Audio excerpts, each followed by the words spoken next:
NHST's Business Continuity Today, hosted by Todd DeVoe, where planning meets reality.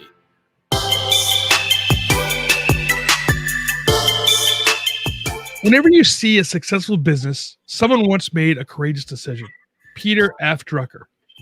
In the field of emergency management and business continuity, making decisions is a critical function. And to better make decisions or be a better decision maker, you will need the balance between speed and accuracy. You must be comfortable with making decisions with less than 100% of the information that you think that you need. So we discussed this a little bit in episode 13 about the idea of being a curious leader and how that helps you make better decisions. So today we're exploring the decision-making process that it's a little bit different, right? So one of the things that we discussed before, and you see this a lot in literature, is the idea of having a decision-making model. And I know that we've discussed the concept of the pop-doc loop, and we're going to get into that a little bit today as well. So whether you know it or not, when you make a decision, you do have a process. And it's selecting a choice from all the possible outcomes. The choice that you have made ought to align with the goals and objectives that you set forth for your organization. And that's one of the reasons why I believe that your business continuity plan and your emergency operation plan should be part of your organization's daily decision-making life. So to contrast the decisions between decision-making and judgment is the ability to form an opinion and to reach a conclusion based upon available information plus prior experience. And so the judgments are really important, or your judgment ability is really important to put into your decision-making ability. So as you make some decisions, there are important principles that you must keep in mind. First, be clear about your objective. It's why we spend time making our goals and objectives is very important, right? You need to understand what your optimization is and what you're trying to get to and what you're trying to achieve as you make a particular decision. Second, decide who gets to decide and who doesn't. Who's on your team? How do you develop that team? Be clear on who's going to be involved in the decision-making process. You need to define what the involvement will look like, how deeply involved is the team going to be, and who you're looking for input. And then next, you'll need to reduce the ambiguity and the risk as much as reasonable before making your decision. And realistically, when we take a look at the decisions that we're making in business continuity in the emergency management context, is actually reducing risk, right? So risk profile is going to be very key into how you make your process. Once that decision is made, you have to communicate that and tell people how you made the decision. And then last, you have to also evaluate that decision and see how it's doing and whether you have to go in and tweak it or pivot. We talked about pivoting before.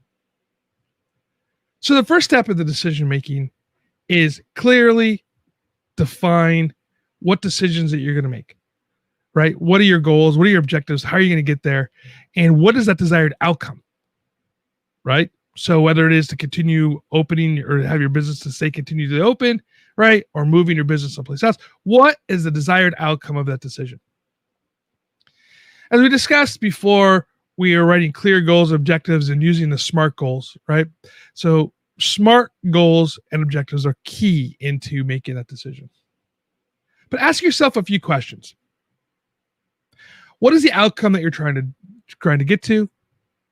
What are the choices that you have to achieve this outcome? And as well as thinking through, who is this decision going to affect? So if we're thinking on a business aspect of it, how are your customers going to be impacted by the decision that you make?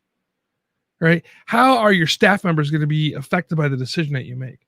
How are your stakeholders, your investors, the people who are, out there above you, I guess, for lack of a better team, how are they going to be affected? If you don't go through these steps of identifying the decision and having unclear objectives, it's going to lead to bad choices. If you don't define all the possible alternatives, you might miss a great opportunity. Now, sometimes in a crisis, you're not able to outline all the possibilities that are out there. But going through exercises and drills helps you go through that decision-making process and seeing the alternatives that are out there specifically for driving that decision-making process. And last, not being clear about the timeline. Who's going to be involved? Is it going to increase that risk? And is there a case for confusion? And is it going to frustrate people that decision-making process? So what are the styles of decision-making? When you make decisions, there are basically 4 decision-making styles that you can use. There is autocratic style, the participatory style, the democratic style, and the consensus-based decision-making style. Your choice of what you use is driven by 2 things. First, the urgency of the decision, and then, of course, what your outcomes are looking for. So if you look at low urgency, you have plenty of time to make the call, and then you have the high urgency when you need to make the decisions right now. So the second dimension to consider is the size of the impact of the decision, from small decisions that won't have any impact, like what kind of coffee to put in the coffee machine, to big decisions that are going to have huge impact, like should we evacuate the entire city, right? Using the proper decision-making process is going to be important. So for decisions where there's large, no urgency around it, and you have plenty of time, you can use the consensus decision-making style. You can use this. You grab your team together. You got to go through. You discuss things that are going out, put down on the board just different ideas, and then make the decision based upon that. Although sometimes that's not practical. We have seen the consensus business model or the decision-making model being used in other aspects, right? Of say, your unified command, if you will, where you have multiple different inputs coming in to make the decision, the right decision. And then you have the autocratic decision-making. Autocratic decision-making is made from the top. Buy-in is not seen as important. And we'll see this decision-making style being used in crisis. What I mean by that is like life-threatening aspects. You have to make a decision now. You don't have time to get everybody's input, and you have to make the call. It's a very command and control aspect of style of decision-making. We see this in the paramilitary organizations, and those of us that have been in that are very familiar with those top-down chain of command decision-making. And like I said, this decision-making is very important when there's life and safety is at risk. The incident command system, the IC, he is tasked with making that decision. And the performance of the IC's autocratic decision-making is really measured by the individual's execution on the call. They live and die by that decision. The second style decision is participatory, where you're going to make a decision from input of people and who are going to be impacted are going to be on that final call. Participatory decision-making is much bigger, and there's a lot more risk involved. So getting additional information for more people, and then, you have to reduces that decision-making risks. You're also getting buy-in. Right? You're reducing that execution risk because people have the opportunity to give their input and say what the final decision is when they make that call. In participatory decision-making, there's still smaller decision-making authority, and it might be involved in small group decisions and things like this, and bringing it to the larger group. That aspect can feel a little autocratic when given the input along the way, but these individuals are going to interact with each other, and the decisions are being made along the way.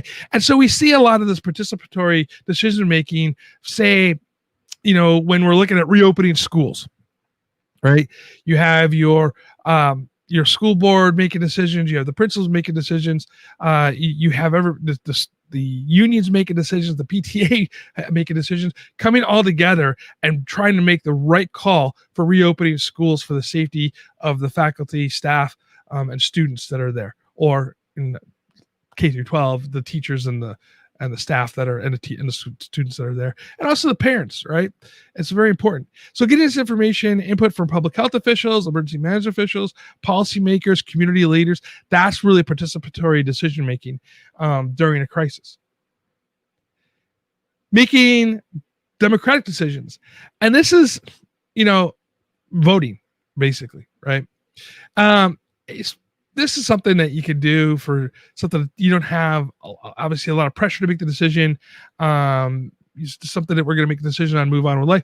A good example of this is what are we going to have for lunch? How many people want pizza? Raise your hand. How many people want sandwiches? Raise your hand. And then you kind of go from there on making the democratic decision-making style. You don't see a lot of this happening during crisis decision-making process, but it could be. But this here too, though, could be used in your pre-disaster planning when you start taking a look at different plans and whatnot. However, that really moves more into the consensus-based decision-making, which is your four style of decision-making. And this is where we reach cross-functional teams. People from different departments are having the buy-in and essential discussions. And you should reserve this style of decision-making for your biggest decisions, right? So for instance, if say you have a regional disaster plan, or say like a flood plan or dam plans, those type of things that are going to impact more than one jurisdiction, this is where you want to have a consensus building, whether everybody agrees to the concepts and the processes. In business, right, you want to have each department kind of buy in on how you're going to move things around. Specifically in business continuity, what does the IT department need to have to make your company still move forward? And then how does shipping and receiving still be able to get their supplies and things that they need to have if we have to move the entire business someplace else? In the county where I used to work, we had a decision-making process when we were writing these plans, and each jurisdiction got time to review the plan, have input on the plan, and voted on the implementation of the plan. The performance of this decision-making is based upon the team outcome, since everybody is involved in the call. You know, consensus building or consensus decision-making really removes that friction of people saying, hey, this was forced on us. Everybody had the opportunity to have input on it. Now, the problem with consensus decision-making approach is when you do put things out, is how do you know that the stakeholders are taking the time to read, to think about this before it goes into a vote? Sometimes we've had those problems, but in that case, they've had the opportunity. You have to give that time. And again, this is based upon when you have time to do this.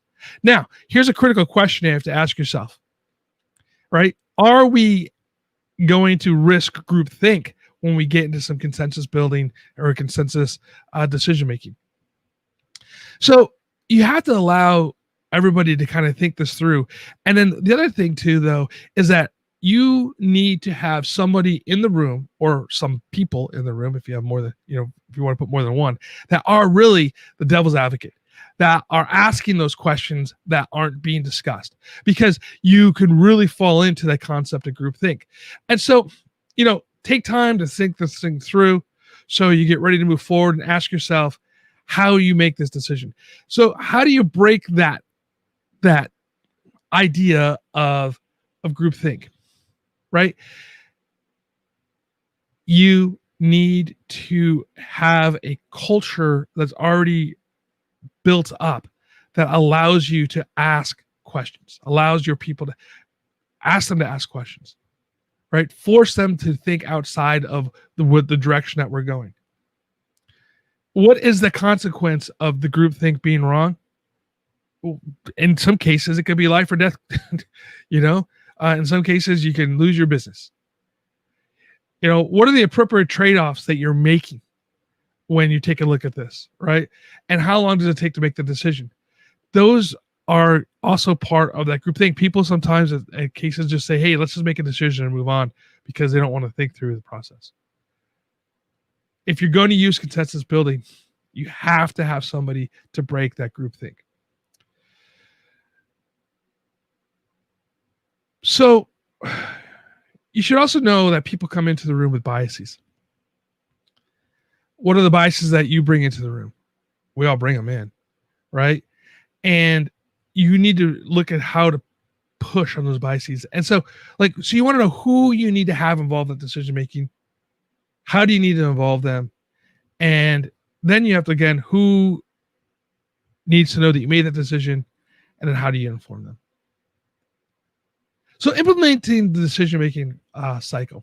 As you look to implement the decision-making process, identify the decision you need to make, and then to prepare them and make the decision, decide, communicate, execute, measure, and adjust. Because the more you apply this decision-making process, the more natural it's going to be. And I discussed this, like I said before, the pop doc loop in previous episodes. And I really like this concept, right? Again, there's the thinking steps and then there's the action steps. And you keep going through this loop and you keep deciding and you keep orienting and you keep predicting and you communicate and you just go through this whole loop process and making sure that the decisions that you're making are proper. Learn the methods and get comfortable with the methods of the tools before you start making really large decisions. Be sure you use all the tools and involve the right people in your decision-making process. And remember, first, define the goal of the decision and what that success will look like. What's the objective and the decision that you're trying to make? Second, choose a style of decision-making, whether it's autocratic, democratic, participatory, consensus-based, and communicate that style with the relevant people in the decision-making process. And identify who's responsible and accountable, consulted and informed, and tell them how they're involved in the process or not involved in the process, and set those clear expectations. And be clear about the sources of ambiguity that you face and how you're going to resolve that uncertainty. Whether in a situation with distinct possible outcomes or complete uncertainty, understanding where the uncertainty resides and how the information can be gathered to reduce it will help you make your decisions and reduce that decision-making risk. And define the type of decisions that you're making. There's no downside or favorable odds. Understand that the risk that you're taking and what benefits that you expect to get. Communication is key in the decision. Let people know that this decision has been made and why it's been made and how you're going to move forward with it. Once you apply the decision-making process to an actual decision, go back and reflect, review how you used your process. Keep learning, right? Was that the best process that you had, or is there other ways you can do things? And what kind of steps did you take when you made that decision? Use the pop doc loop. And as you apply this method on a more regular basis, you're going to find it's going to be much more natural and you're going to do it much more quickly. And you're going to find that it's rigorous around, and make those decisions. You should find yourself making better decisions and making them more quickly and having people be much more brought into the decision-making process when you make it. Well, everybody, thank you so much for being with us today. And visit Titan HST for all your communication needs. And remember, follow us on your favorite podcast player, Facebook, YouTube, Twitter. Join us next week. Until then, stay safe and stay hydrated.